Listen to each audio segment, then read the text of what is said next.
She dropped her medic bag and picked up the rifle. That's when the SEALs stopped laughing. They laughed. She was supposed to be the medic, soft, focused on healing, not combat. But when she dropped her bag and picked up the rifle, everything changed. The seasoned Navy SEALs, men who had faced the deadliest waters, the densest jungles, and the harshest deserts, stopped laughing. A silence fell, a recognition. This wasn't training, this wasn't a drill. This was someone who had earned respect before anyone even realized she existed. Welcome to United War. The training grounds, 1:10 to 2:30. The sun had barely risen over the rugged coastal training facility. SEAL teams moved with precision, sprinting, crawling, and simulating combat scenarios. The smell of salt water and gunpowder lingered. The trainees, the seasoned SEALs, and the instructors, all men and women who thrived under extreme pressure, watched as the medic, a young woman, walked calmly across the range. She carried only a medic bag. Her presence was unassuming, almost invisible. No one expected the day she would change everything.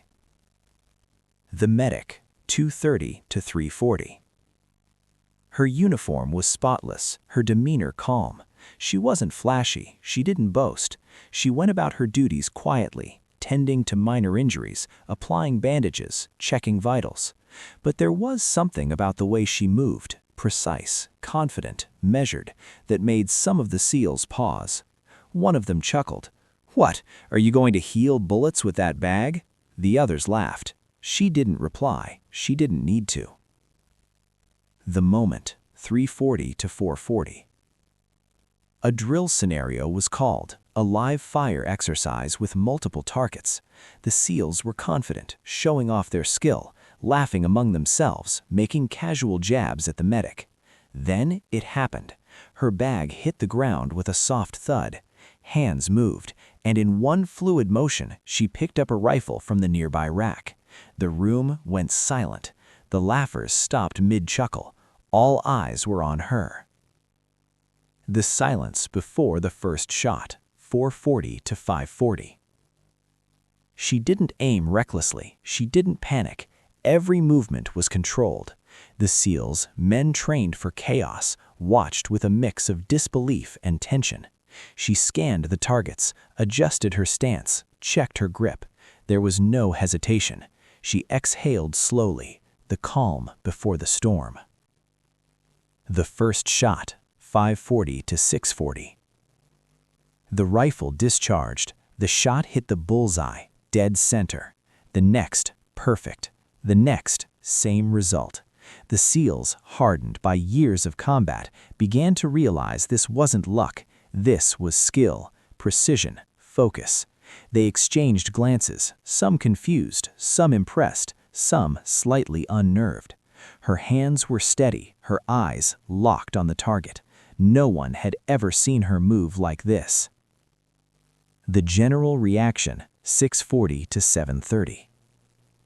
In the command observation booth, the senior instructor, a decorated veteran, watched silently. A small nod, a barely audible breath. He knew. This medic wasn't just a healer. She was a trained operative in her own right. And the SEALs who had laughed just moments ago now looked on with a mixture of respect, awe, and the first hints of fear. Because they realized this: sometimes the person you underestimate the most is the one who changes everything. Previously on United War, she dropped her medic bag and picked up a rifle. The SEALs laughed at first, but the first shots silenced them all. Now the drills aren't just exercises, they're a test of skill, precision, and nerve. The morning sun cast long shadows across the rugged training course. SEALs sprinted, crawled under wires, and vaulted over walls with practiced ease. She moved alongside them, not rushing, not hesitating, perfectly timed with every obstacle. Her footfalls were light but deliberate. She vaulted, rolled, and adjusted her grip on the rifle mid-motion. Some SEALs exchanged uneasy glances. Who trained her like this? At the firing line, targets appeared, stationary, moving, even partial obscured obstacles. She didn't flinch. Every shot found its mark, bullseye after bullseye. The SEALs were now silent, no jokes, no smirks, only observation and an uncomfortable awareness. She was exceptional. An instructor muttered under his breath, "I've never seen a medic move like this, ever." From the observation booth, the senior instructor watched closely. His eyes narrowed on the patch of her uniform, a small emblem, partially hidden. That symbol carried weight, legacy, authority. He whispered to a colleague, "She's no ordinary medic, and they'll learn that the hard way." The SEALs, meanwhile, continued their drills, unaware that the person they underestimated was quietly rewriting the rules of engagement. Suddenly, the scenario escalated. Targets appeared unexpectedly, simulated enemy fire, moving obstacles, and smoke-filled zones. The SEALs reacted instinctively, but she was already ahead. Her rifle moved with precision, every shot calculated. She neutralized targets without hesitation. The SEALs now paused mid-drill. For the first time, they weren't the most skilled in the room. Whispers ran among the men. "She's too fast.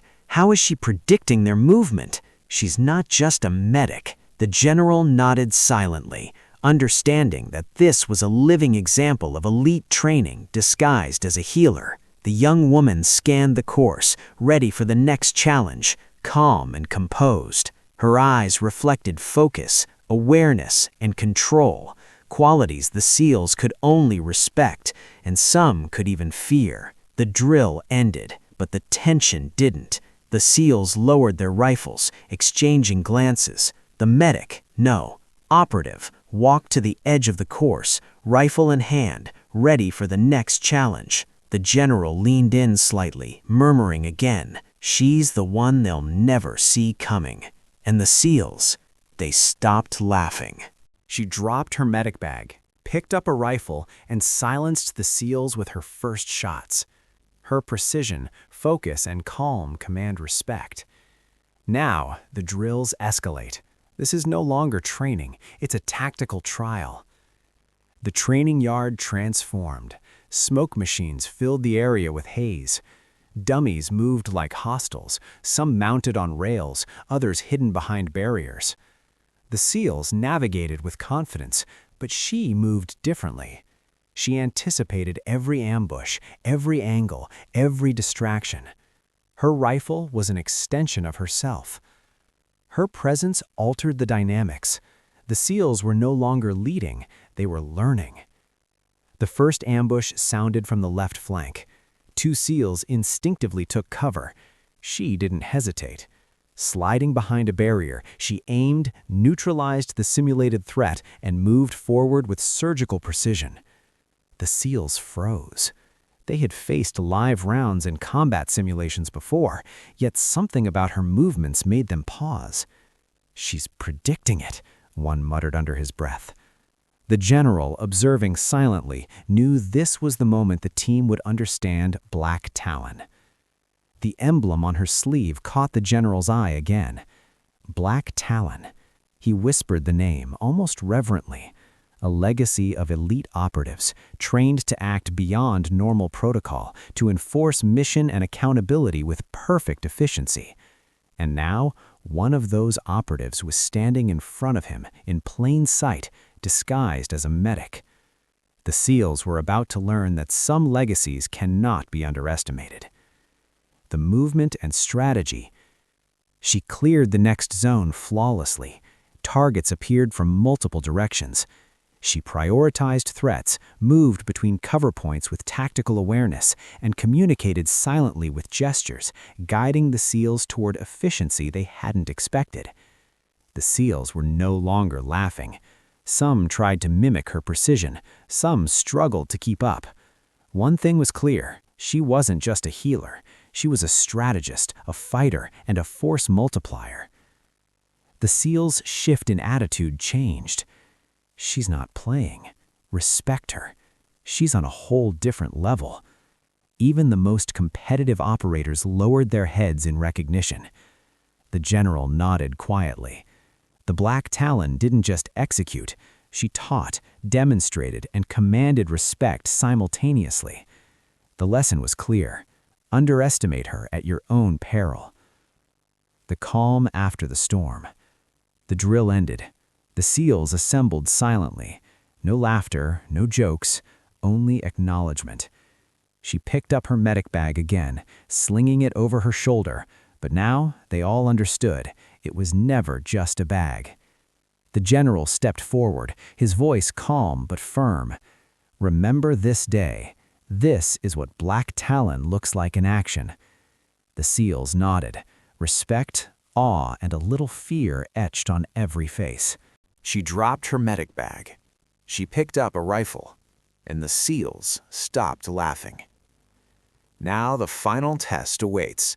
The Black Talon is not just skill, it's legacy, precision, and authority.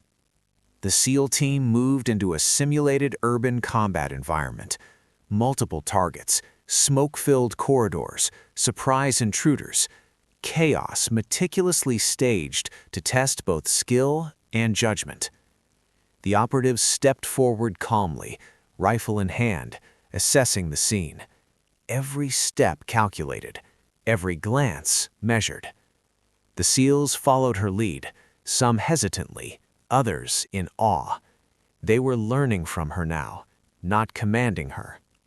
The first simulated threat. A sudden flash from the corner, a simulated hostile. The SEALs reacted instinctively, but she was already there. A swift movement, precise shot, threat neutralized. No hesitation, no error, perfect execution. The SEALs froze, then nodded in acknowledgement. One whispered, almost to himself, "She's not a medic, she's the Black Talon."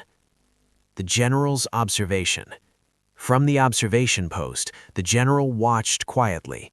He had seen dozens of trainees, hundreds of drills, but this was different. The operative wasn't just skilled, she was decisive, intuitive, and commanding. He murmured under his breath, "Black Talon doesn't ask permission, it enforces excellence." And today, she just reminded them all why. The SEALs' transformation. By the end of the drill, the SEALs were silent. No smirks, no jokes, only respect. Some approached her cautiously. Others simply watched, knowing she had earned a place not just as a medic, but as an operator, a strategist, in a force beyond ordinary training. Her calm confidence had turned skepticism into reverence. The final lesson. She picked up her medic bag again, slinging it over her shoulder, but now it symbolized more than healing. It was a reminder. Skill, precision, and authority can come in unexpected forms. The general addressed the team. Respect those who earn it, underestimate no one, and remember, legacy matters. The SEALs nodded. They would never forget this lesson. The closing moment. The sun set over the training grounds. She walked calmly toward the exit, rifle holstered, medic bag slung. The SEALs watched. Some whispered, some simply stared in awe. The general gave a subtle nod. One simple truth hung in the air. Sometimes, the person you least expect is the one who commands the room. The Black Talon had struck, not with force, but with mastery, respect, and undeniable presence. She dropped her medic bag. She picked up the rifle, and the SEALs stopped laughing.